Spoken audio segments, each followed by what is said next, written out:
Meu nome é Adalberto Gomes, né? Estou aqui com a Marisa Queiroz. Hoje nós estamos estreando uma nova roupagem do nosso Sala com Poesia Cult, né? É uma parceria com a Sociedade da Ciência do Sentir. E semanalmente estaremos entrevistando um poeta e apresentando desse poeta alguns dos seus poemas. Peço a vocês que deixem seus comentários, curtam, compartilhem, deixem seu like, ative o sininho de notificação, o que vai nos ajudar muito a prosseguir com esse projeto. Ok? Isso. Então, hoje teremos o nosso convidado, é o Jorge Ventura. Jorge Ventura, né? Jorge Ventura é presidente da Associação de Poetas Profissionais do Rio de Janeiro, grande amigo, ator, né? Ator, e faz parte aí de todo um processo na poesia do Rio de Janeiro, carioca, que sai do Brasil, né, Jorge? Porque tem uma grande projeção esse nome, Jorge Ventura. Então, vamos dando início ao nosso projeto. Jorginho, carinhosamente eu chamo esse meu poeta querido, Jorginho. Jorge, como você começou sua jornada como poeta e o que chegou a inspirá-lo, né? Chegou a te inspirar a escrever poesia, meu querido poeta. Bom, primeiramente eu agradeço a oportunidade dada, né, por participar desse programa, Vida Longa, né, e parabéns a vocês, apresentadores, Marisa Queiroz, Adalberto Gomes, tá? Um beijo para Beatriz Breves também. Bem, o início, na verdade, não do meu início na poesia não foi exatamente pela poesia, e sim pela literatura. Foi a necessidade de entreter o meu irmão mais novo, enquanto meus pais saíam para trabalhar fora. Meu irmão, ele nasceu com uma oligofrenia, que é um problema cognitivo, e eu desde cedo tinha que tomar conta do meu irmão. E eu já criei um hábito já redacional de modificar os finais das histórias em quadrinhos, das histórias dos livros infantis que eu lia e principalmente dos seriados televisivos que nós assistíamos, né? E com isso também desenvolvi o meu lado também ator, que aí eu imitava, interpretava os vilões, os heróis, tudo isso para entreter o meu irmão até o retorno, né, à casa dos meus pais, né? E isso acabou, de certa forma, me influenciando. E aí eu comecei a ter acesso a obras de Monteiro Lobato, de Maria Clara Machado, e fui crescendo lendo aquelas enciclopédias, né? E com isso desenvolvi em mim, né, um interesse pela literatura. E quando chegou nos anos 1980, aos 18 anos, já ator do Teatro Universitário da extinta Universidade Gama Filho, eu tive a oportunidade de participar de uma encenação poética, Procura-se um Amigo, que era um roteiro em que reunia vários poetas, Carlos Drummond de Andrade, Manuel Bandeira, Ferreira Goulart, e com isso eu comecei realmente a dar uma atenção especial à literatura e assim seguir minha trajetória. Ótimo. E quais são suas principais influências literárias? Que poeta, Sim, eu acho que... escritor Perfeito. você admira? Perfeito. Eu penso que nos anos 1980, quando eu tinha 18 anos e ainda fazia o teatro universitário, eu acho que dois nomes expoentes, uma da nossa literatura nacional e outra da literatura portuguesa, e por que não dizer, né, um nome expoente em nível internacional, eu me refiro a dois grandes poetas que eu os tenho como divisores de água, né? Eu acho que a partir deles muita coisa mudou na minha escrita. Eu me refiro ao grande poeta já falecido Ferreira Goulart, e o outro é o português Fernando Pessoa, com todos os seus heterônimos, mas especialmente o heterônimo chamado Álvaro de Campos. Eles influenciaram diretamente na minha escrita poética. Maravilha. Jorge, maravilha, né, cara? Lembrando, né, Jorge, Você lançou, autor de diversos livros, lançou um recentemente, muito bom, por sinal. E a pergunta é a seguinte: como é o seu processo, como é o seu processo de escrita? E como também, como é a sua rotina, né? Você tem alguma rotina específica ou ritual para escrever essa sua poesia, João? Então, Dalberto, bom, eu já passei por várias mudanças, né, nesse meu processo de criação. Quando eu era mais jovem, eu era notívago, era o homem da noite, né? Então, eu era uma pessoa muito sensível às coisas que aconteciam ao meu redor, né? É como diz o Ferreira Goulart, né? Eu precisava daquele espanto para ter a catarse para eu, né, começar a escrever. E naquela época, né, na nossa época, a gente escrevia desde um guardanapo, né, de um bar, de um restaurante. Às vezes tinha uma folhinha de papel, a gente anotava. Não é como hoje, que a gente agora já tem até, né, a oportunidade de já começar a iniciar a criação poética numa tela de computador. Mas eu digo que hoje eu já mudei muito o meu hábito, né? Hoje eu já não estou tão notívago assim, né? A idade chega para todo mundo. Então, o que eu faço hoje? Eu prefiro, é claro que ainda continuo desenvolvendo eventos noturnos, mas quando eu tenho oportunidade de dormir mais cedo, eu prefiro hoje acordar mais cedo. Acredite, eu troquei a noite pelo dia, e aí eu começo a escrever das 5, 5 e meia da manhã até umas 8 horas, quando eu faço o meu café, e aí dou bom dia às minhas gatas, e aí começa o meu dia. Então eu fico produzindo entre 5 e 8 horas da manhã, né? E eu não tenho assim, né, nesse processo de criação, não teria como dizer que seria uma receita de bolo, porque às vezes começa de uma conversa de um bar, às vezes eu saio à rua e vejo uma cena, isso me choca, é o famoso espanto de Goulart, tudo isso me inspira, né? Às vezes, nem sempre a felicidade, aliás, quase sempre quando eu estou amargurado com alguma situação muito triste, é que eu consigo ficar mais motivado a escrever poesia. Então isso é bem interessante, Jorge, porque você se inspira, não é com algo específico, né, como você está falando, é com alguma coisa que te acontece no dia a dia, né? Eu diria até com suas gatas, né, como você falou agora no início. Né? Talvez Eu, sejam as gatas as mais infelizmente, que levam eu inspiração. perdi uma delas no ano passado e eu já desenvolvi. Isso me fez também entrar num processo de criação. Como eu estava falando agora, eu perdi uma delas, né? Que eu criava 3 gatinhas e uma morreu depois de 10 anos comigo, e era uma gata mais próxima a mim. Isso também me mexeu muito, isso me fez ir ao computador e escrever. É só um exemplo como as coisas acontecem comigo no processo de criação. Claro. Mas então, acontece, muitos poetas falam em bloqueios criativos, de vez em quando acontece, de repente dá um branco e a pessoa não consegue criar. Isso acontece com você? E como você lida com isso?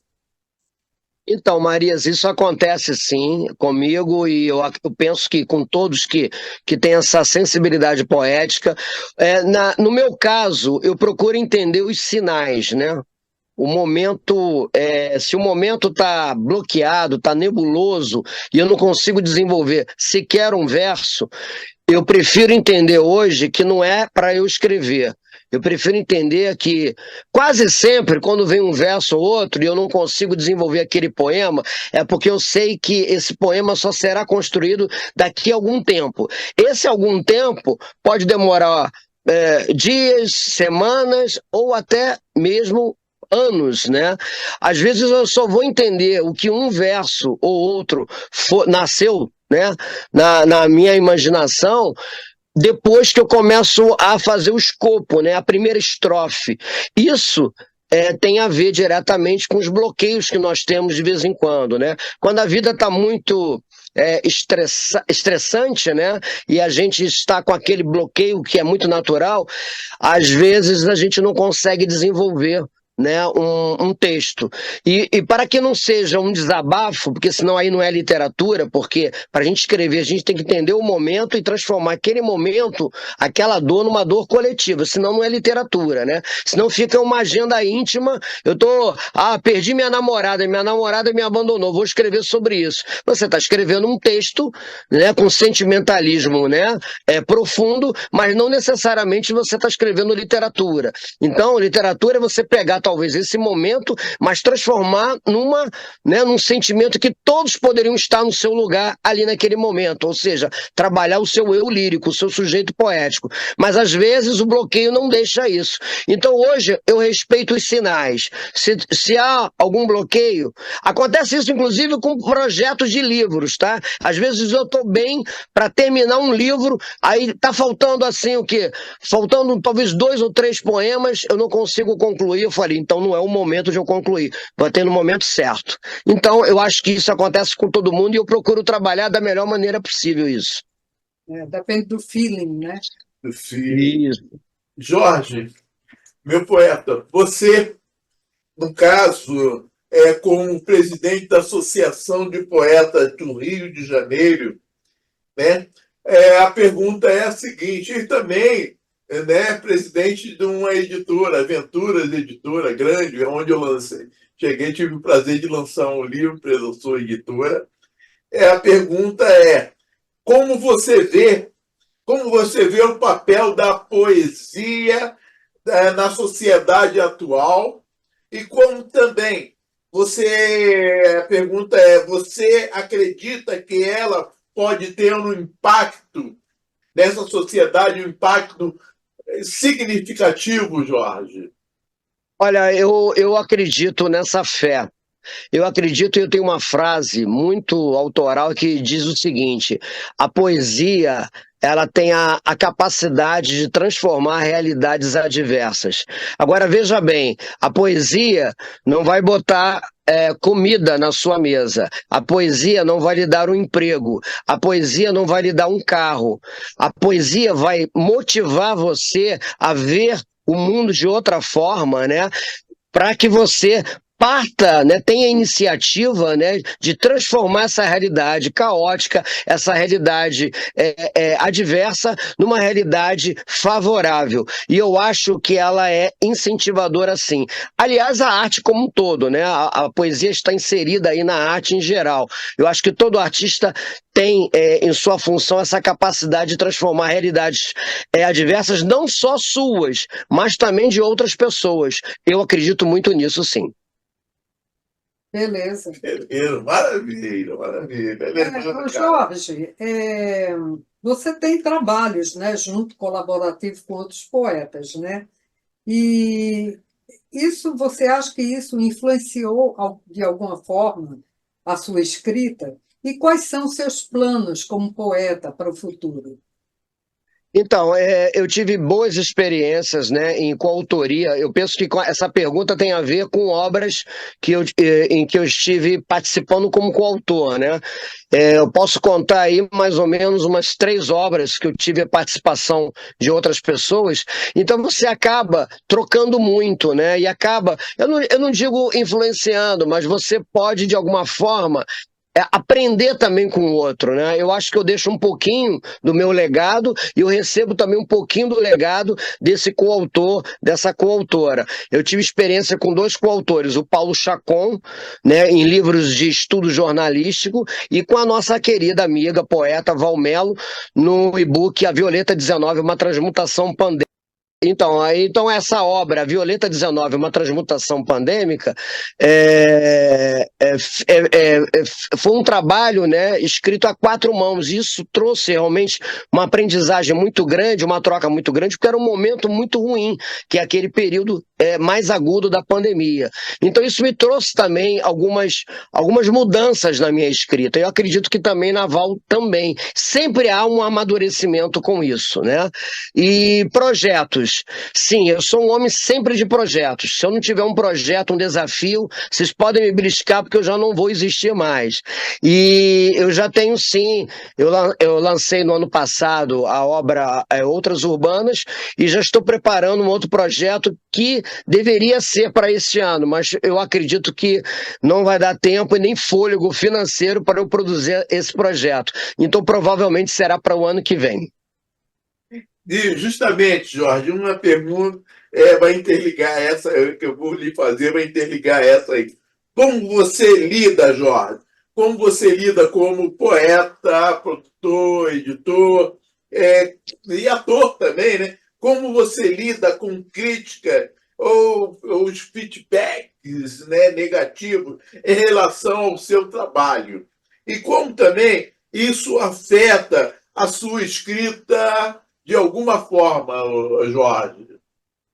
Então, Dalberto, eu tomei para mim, né, um grande desafio que era me dedicar à literatura. No início eu era muito preconceituado porque eu era apenas visto como um grande ator. E eu falo um grande ator, não é nenhuma soberba, não. Eu Não, digo assim, um grande você é ator. bom, você é bom. Porque era um ator que tinha uma boa expressividade, que era um ator que era muito conceituado, que era muito procurado, né? Os meus primeiros prêmios foram realmente de interpretação, mas eu tinha certeza que, até porque a minha outra formação acadêmica é jornalismo, é publicidade, então eu era um redator publicitário, eu era um jornalista, um repórter, então eu sabia que eu poderia também contar, né, contribuir com a literatura. Então eu estudei muito, me preparei muito e eu consegui vencer esse preconceito, porque era um preconceito mesmo, né? Então por que não você também estudar, se dedicar? Então, o que acontece? Independentemente dessa minha dedicação, o que eu vejo é o seguinte: existe a crítica construtiva e existe, sim, aqueles males, né, do ser humano, né, como por exemplo a inveja, né, o pouco caso, o descaso, né, a ingratidão, e isso tem a ver diretamente com as críticas destrutivas, aquelas que você não vai tirar nada, nenhum proveito para o seu aperfeiçoamento. Agora, eu recebi sim já várias críticas construtivas de amigos meus, amigos que entendem, amigos que têm conhecimento, e eu aprendi muito e venho aprendendo sempre.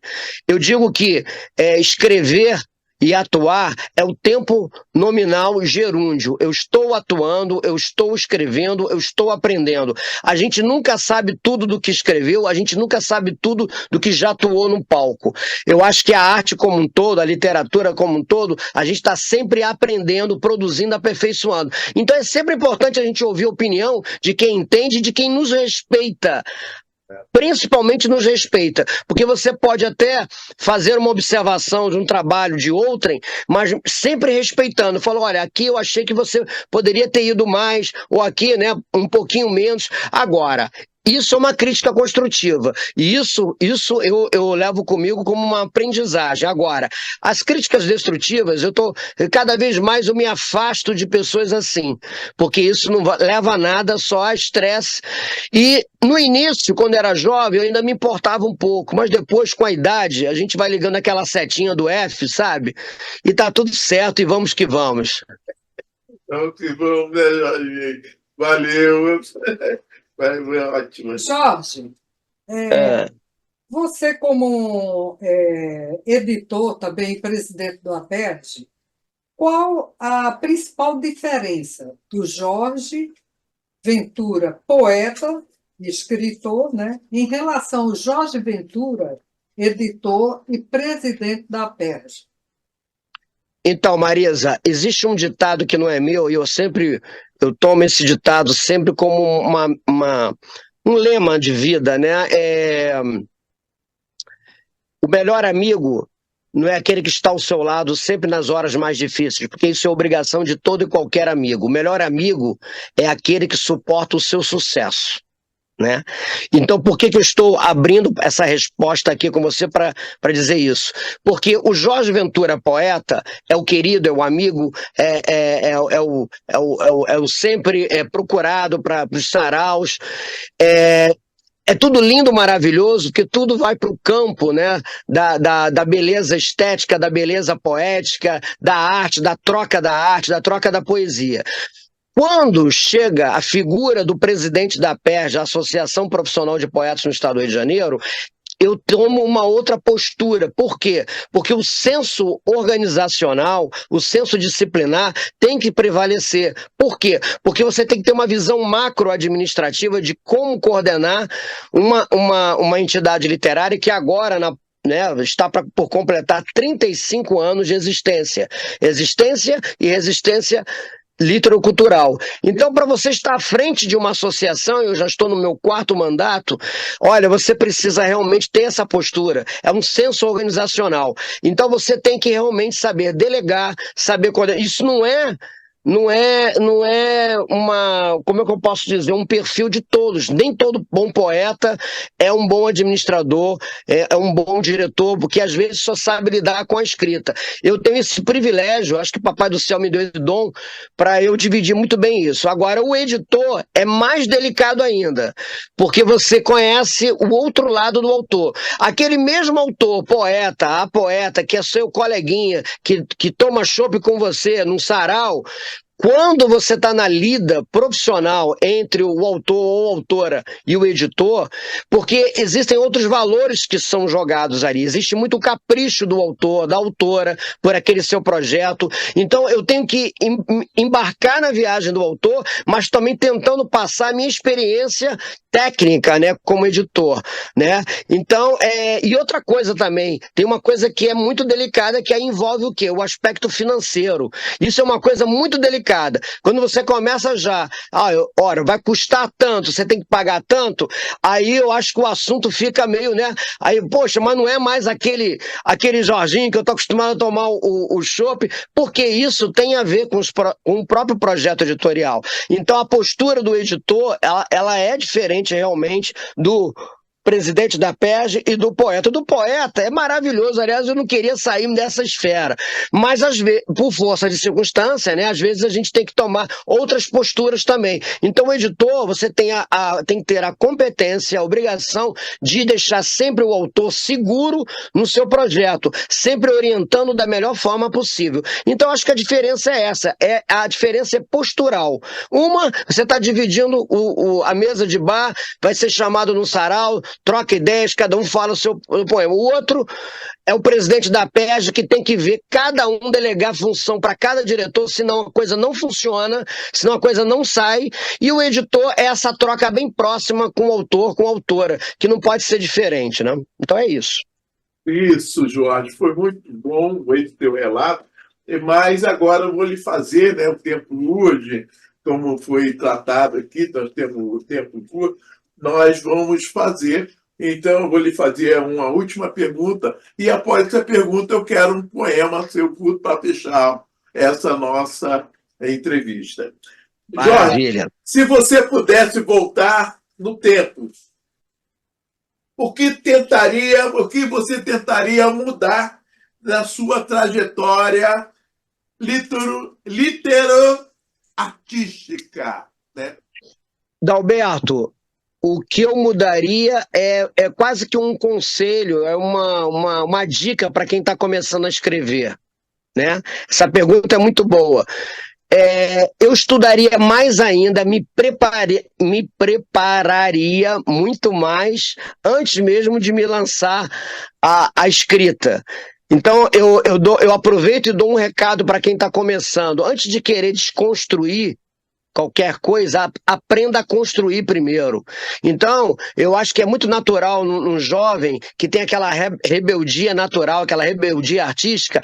Eu quero revolucionar a poesia, eu quero revolucionar o teatro, mas não estuda teatro, o fundamento do teatro, não estuda a história da arte, não estuda a literatura. Então, como é que você vai desconstruir algo se você não sabe construir? Né?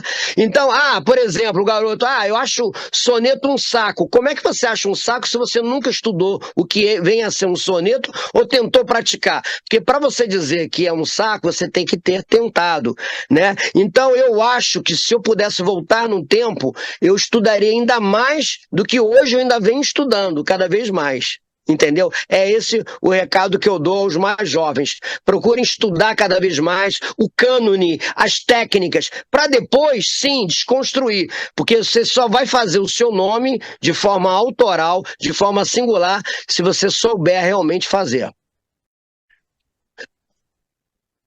Poesa. Sou língua de sal, não poupo palavras. Em mim, nenhum Deus.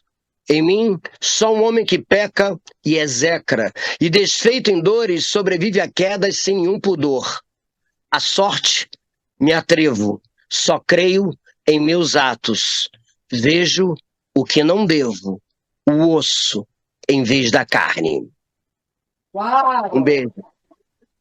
Maravilha, maravilha. Muito obrigado, Marisa. Muito obrigado, Jorge, Adalberto. agradecemos muito você, tá? Por toda essa sua exuberância poética, por toda essa sua